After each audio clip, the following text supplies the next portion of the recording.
You're listening to The Blair Bitch Project, where we set the record straight on the narrative, the regressive left, and the mainstream media try and spin us one fact at a time.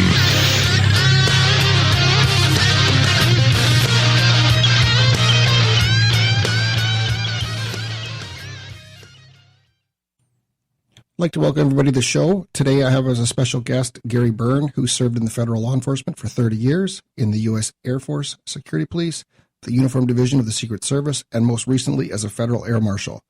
While serving as a Secret Service agent, Gary protected President Bill Clinton and the first family in the White House. He's also the author of his brand new book called The Crisis of Character, his behind-the-scenes look at his time during the Clinton presidency. Gary, I want to welcome you to the show. Thank you so much. I appreciate you inviting me on. Well, it's great to have you. I just finished reading your book, so I've been really excited to chat with you. So I thought maybe we would start. One thing I noticed when reading your book is that you seem like you're really a straight-laced, kind of by-the-book guy. You followed the rules, and, you're kind of no-nonsense. Is that sort of an accurate portrayal of you? Yeah, that's a very good description of me. I pretty much relive my life like I'm the last Boy Scout, so to speak. Yeah. It might be a little bit of an exaggeration, but yeah, I do live by the rules, and I always do try to do the right thing. I'm not perfect, but I try to do the right thing. That's great. Yeah, that's what my read was on the book. So, why'd you write the book, and why'd you write it now? Well, I wrote the book. Originally, it was going to be more about my life, but as we were developing the book, and I decided that I wanted the American people to know who the real Hillary Clinton is, and that's why I decided to write it in the fashion I did.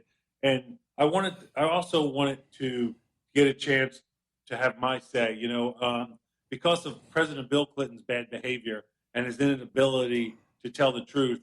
A lot of good people in the Secret Service and other people who worked in the government got drugged through the Monica Lewinsky scandal. And unfortunately, that's one of my claims to fame is I was the first Secret Service employee to ever be compelled to testify against the president in a criminal case. And I was actually subpoenaed 6 times and then eventually ordered to testify by Chief Justice Rehnquist.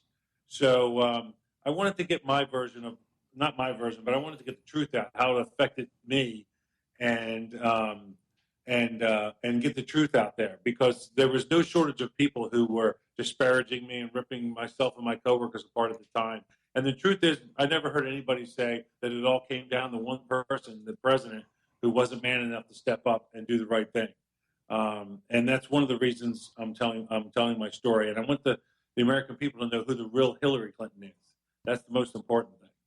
Yeah, I think that's really important. And I really enjoyed the book. I really enjoyed the writing style too. And thank you. From what I could tell, you didn't really seem to have a political leaning in the book. Like a lot of people are like, oh, this is political. He's doing this for the Republicans, et cetera. But I couldn't really pick up on that. And it seemed to me like the way that you had gone into the White House, your first went under Bush, you had the same attitude towards him. Was he's just the president? I'm doing my job. Here I am. And sure. It appeared to me that what you determined was that the Bushes were very friendly and nice people and respectful of the job you did.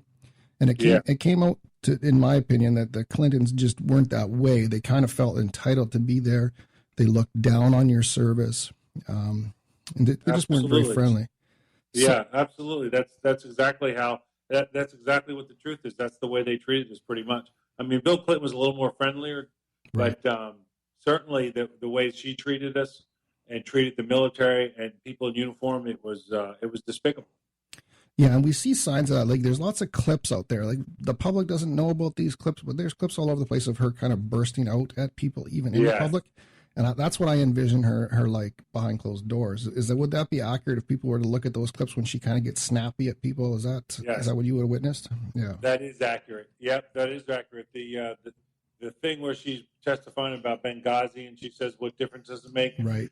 If one of those congressmen that were questioning her had asked her 1 or 2 more questions and stood up and like looked at her and pointed at her, you would have seen the real Hillary Clinton, because I've seen it, and she was getting close.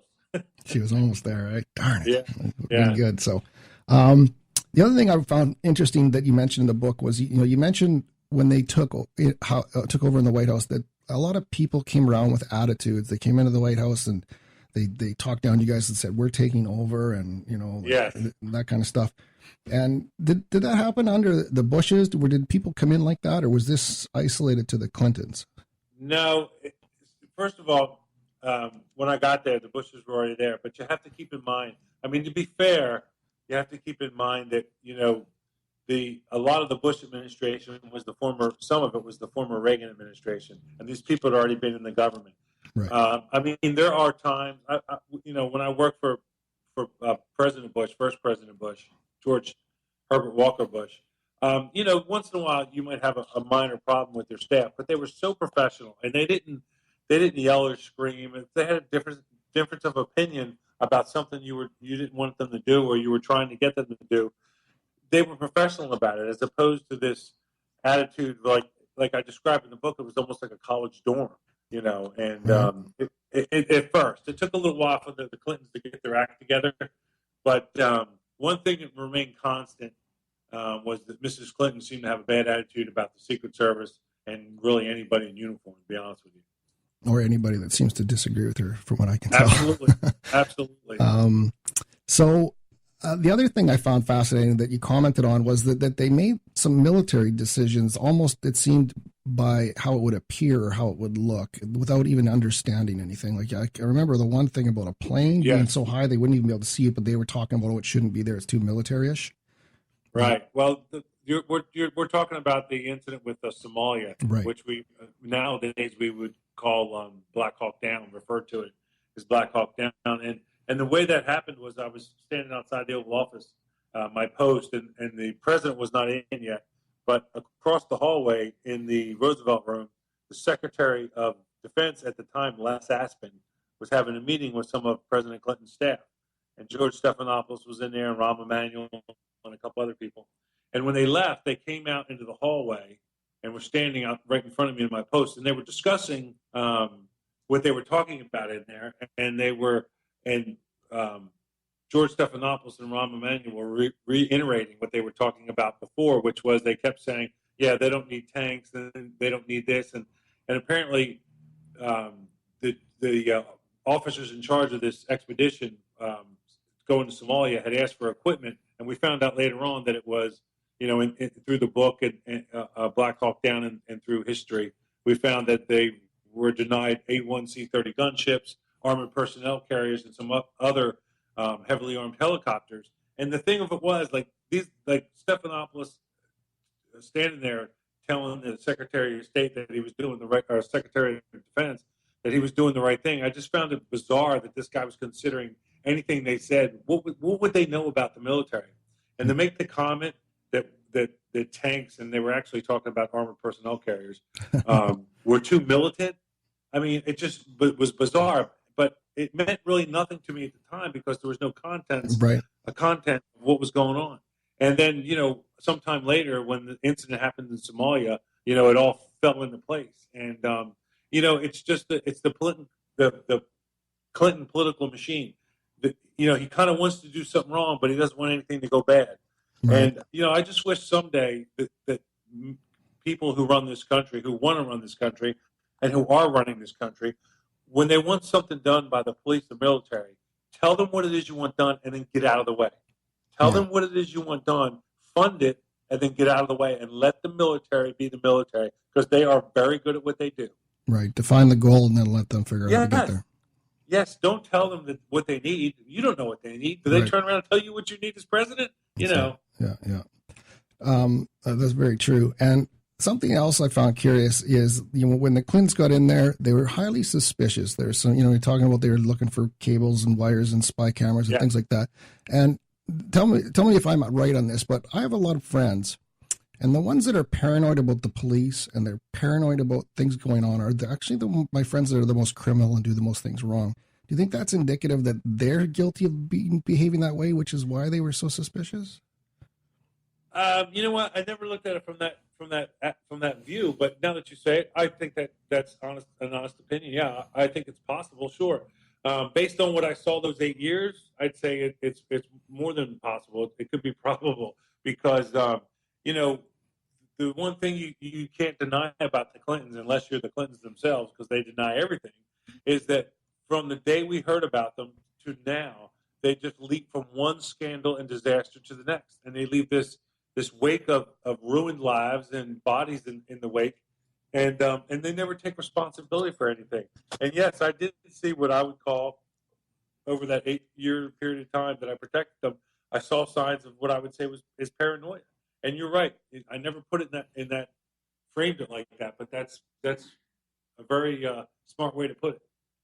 Yeah, that's just something I've perceived, because I've got some friends that get in trouble, and they're always the ones that are worried about everything. So I don't ever have anything to hide, so I'm not thinking like that. So it just seemed odd to me that they would come out thinking that way. I guess the next thing I'm going to ask you about, this is kind of in the news today, but what do the Secret Service agents think when they see Loretta Lynch go up on the committee yesterday and stonewall them like that, and they see the FBI guy go in and do that? Are they upset? Do they care? Like, what are they thinking when they see this kind of stuff happening? Well, yeah, I can't really speak for other people, but I can tell you what having been a former Secret Service uniform division officer and having been a federal air marshal for 13 years after I was in the Secret Service, I'll tell you my take on it, and that is I'm appalled by it. And they are walking a fine line, and in my opinion, they've gone over the line. We're supposed to be a country of rule and law, and they are. If they're going to if basically it looks like they're letting Mrs. Clinton off, if they're going to do that, then they need to go back and rehire all the government employees they terminated for making similar mistakes. Where a soldier, for whatever reason, sends a message, a classified material one time, where she had 110 on her server, her private server, that we know of. Yeah, right. And then I worked with an air marshal about 3 to 4 years ago. This guy had been on the job for 5 years, and he made the mistake of putting his flight schedule on the side of his refrigerator so his family would know where he is and they could get in contact with him. And he made the mistake of telling his supervisor. They wrote him up and they fired him. Wow. And again, it goes back into one of my themes of my book, and the message I'm trying to get across is there's 2 sets of rules. There's a set for the Clintons and there's a set for everybody else. And now think about this. The Clinton mentality and the way they spin things has now tainted the Attorney General, and it's tainted the FBI Director. Again, they leave this wake of destruction in everything they do. Yeah, my take on Loretta Lynch is that she was actually a pretty good person before she got to the White House, and I think the fact that she wouldn't answer question was because she didn't want to lie. Right. I can see that. Yeah. And I also think that when, the ideal that if anybody thinks that the Attorney General's meeting in Arizona with Bill Clinton was accident, it just happened so they could talk about their grandkids, is delusional. Because what I saw there is the soft intimidation of Bill Clinton, which I saw when I worked for them. And when I saw during the Monica Lewinsky investigation. So basically, Bill Clinton, the way I see it is he's in some ways he's more powerful now than he was as president. He doesn't really have any accountability. He has all the connections and then some that he ever had. There's all these people in the Secret Service, the FBI, the Justice Department, and he sits on this huge pile of money, which is the Clinton Foundation. Right. So he could easily find out where she was and what was going on, get his plane there. Yep. And the fact that he ordered his protection and her protection not to take any pictures, he was trying to hide it. So if you're trying to hide something, you're doing something that you don't want other people to see. It's probably wrong. Yeah, like they got discovered because one reporter happened to be there by accident or something, and he saw it and reported. Yes. So obviously they weren't. One guy decided to be on. Yeah, and the other thing I was going to say too is that I think from what I've read is Barack Obama kind of owes Clinton, because when Clinton came up for re-election, they went to Bill Clinton to help him get reelected, and he put his kind of machine behind Barack during that re-election, and kind of owes him. So it feels like when you say he has more power now, it almost feels like he has all his old power, plus he can kind of pull the strings of the president too. So, and his staff. Yeah. So it's very, very interesting. And never underestimate Bill Clinton. He is so charismatic. It's just amazing. And I've watched it for years. He can talk to people. people that that have no political connection to him and disagree on all his policies. He talks to them for 5 minutes, and they have these big smiles on their faces, and next thing they're bobbing their head up and down, and they're nodding at him and they're smiling, he's so charismatic, and you can never underestimate that. Yeah, I find myself sometimes drawn into the man. Like, I don't like him. I think he's a horrible human. But sometimes when he talks, you're like, oh man, I could like this guy. But you just know that it's not real. But I know. It's funny. I think I say this in my book, Crisis of Character. That I said to one of my coworkers one time that if President Clinton told me my name was something else, that I have to look at my name tag to make sure. Yeah, you did that. You did. I read that. Yeah, definitely. That's great. There was a lot of things Hillary Clinton did wrong. What would you say is, like, since we don't have a ton of time, what would you say is one of the worst things you saw Hillary do, during your time there? Something that you could share with the public? Well, one of the most dangerous and worst things I ever saw her do was one day I was on the south lawn of the White House, and I was talking to a coworker of mine at a gate. It's called the Southeast Gate. That leads you on or off the roadway, the circular roadway on the south lawn of the White House. And we're standing there talking, and Mrs. Clinton comes out of the mansion very fast, kind of aggressive. She's in exercise clothes, sweat clothes with a hat on and glasses, and she's throwing her arms up in the air, and she's very animated, and she's cussing, and she's very angry about something. And so my coworker goes right over the radio and tells the control center that Mrs. Clinton's moving towards the gate to exercise and to go outside, and there's no detail with her. And they come right back over. Be advised, they're aware of it. And that quick, an agent comes out of the mansion, and he's still in a suit. And he's actually still chewing food. He was obviously eating his lunch. And he looks at us. We're about 50 yards away or so. He looks at us. He throws his arms up in the air. And, like, here we go again. And then that quick, two other agents came out. And then a canine officer pulled around the outside to help them with security because – it was clear on the radio that she was leaving the complex without her detail. And the problem with this behavior is, one, she's so angry that she's risking her life. She's about to walk off the complex without her detail. Two, she's risking the agent's life, their safety. Right. And three, the public's. If you were out in that park on that side and you were with your family or some friends and somebody looked up and said, oh, there's Hillary Clinton, and you started moving towards her to say hi to her or whatever, get a picture taken with her, the Secret Service comes running up behind her because she's trying to ditch them, and they're going to protect her. And if they think you're a threat, and in the Secret Service, everybody's a threat until we decide you're not a threat. Right. It could be dangerous for them. So that's just one example that I cite in my book, Crisis of Character, where her inability to control her anger and her disregard for the Secret Service's job, just trying to ditch her detail, it's dangerous, and it's dangerous to everybody.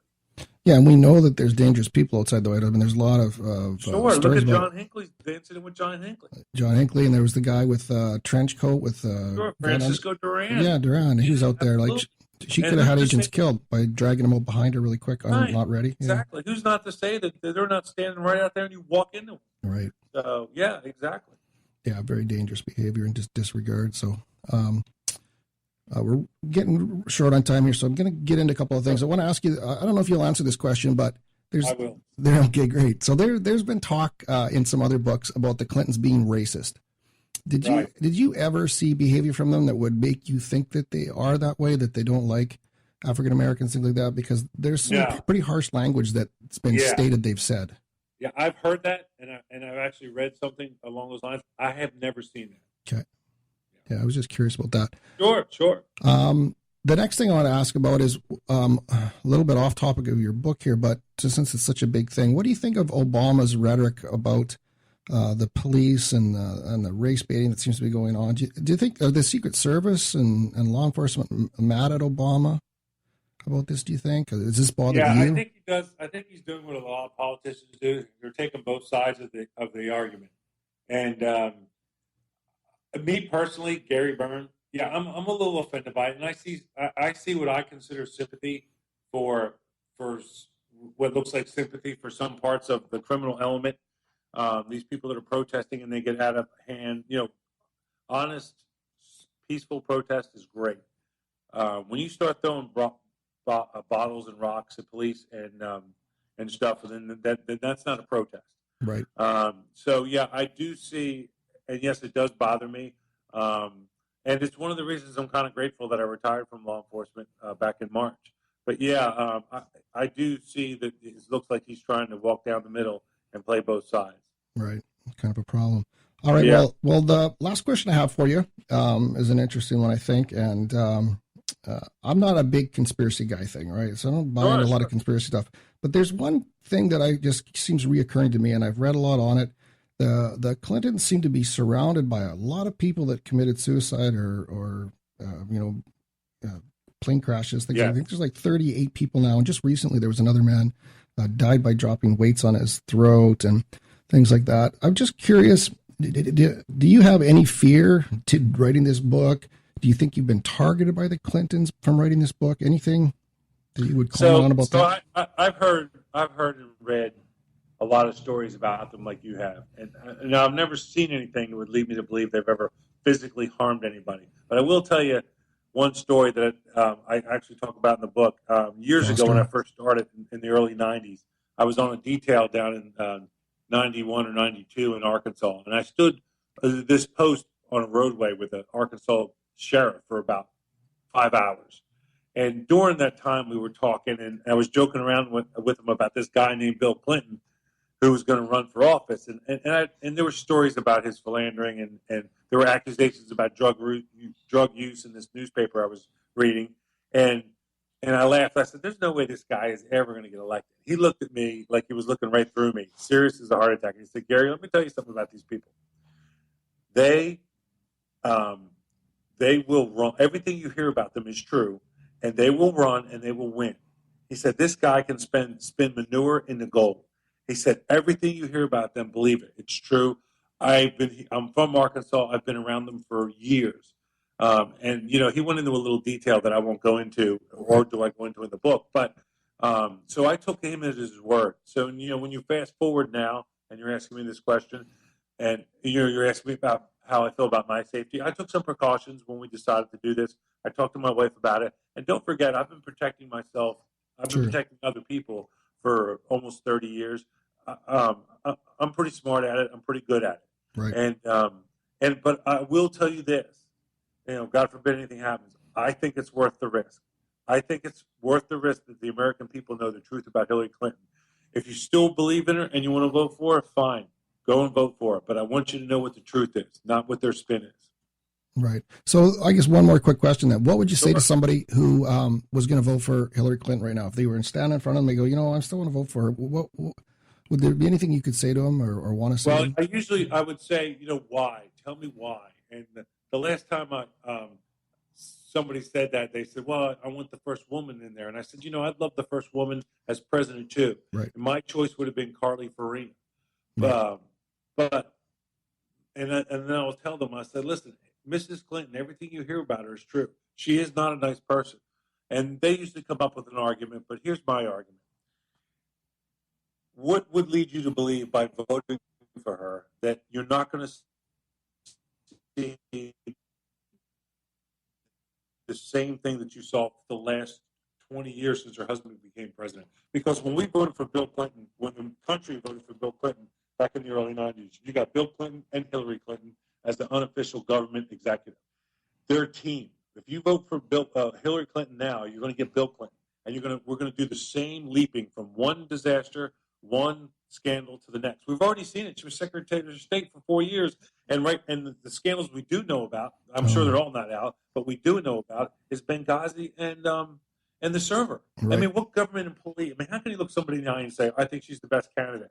But she didn't know anything about email, and she didn't know she couldn't put secured stuff on it, and she had no idea. No, how is that plausible? It's insanity to believe. Yeah, it's not believable, and I think that would be my argument. Yeah, it's impossible to believe. I don't buy it at all. And something I tried to tell people is, even if you believe in her politics, I think you're morally bankrupt if you vote for her, because vote for anyone but her. Like, you don't have to vote for Trump, but just don't vote for that person or those Clintons. Like that's kind of my take on it. And I think voting is very important. It's the hallmark of our country. Right. It's what makes us what we are. But voting for her you're just setting us up for what will probably be one scandal to the next. We're already starting out in scandal. Yeah. If she becomes president of the United States, theoretically, she shouldn't be able to have a security clearance. Exactly. Yeah. But, again, there's two sets of rules. There's the rules for everybody else, and then there's the rules for Clintons. Yeah, it's sad to watch. It's hard to actually believe, really. I watch it, and I can't believe that it's actually happening, but it I hear is. you. So, well, I'm really glad you wrote the book. I mean, I think it's great. I wish the mainstream media would pick it up a little bit more. I think you're being we're working on it. Blacklisted a little bit, but maybe you can force their hand a little bit. But it was a great read. I recommend everybody get a copy and check it out.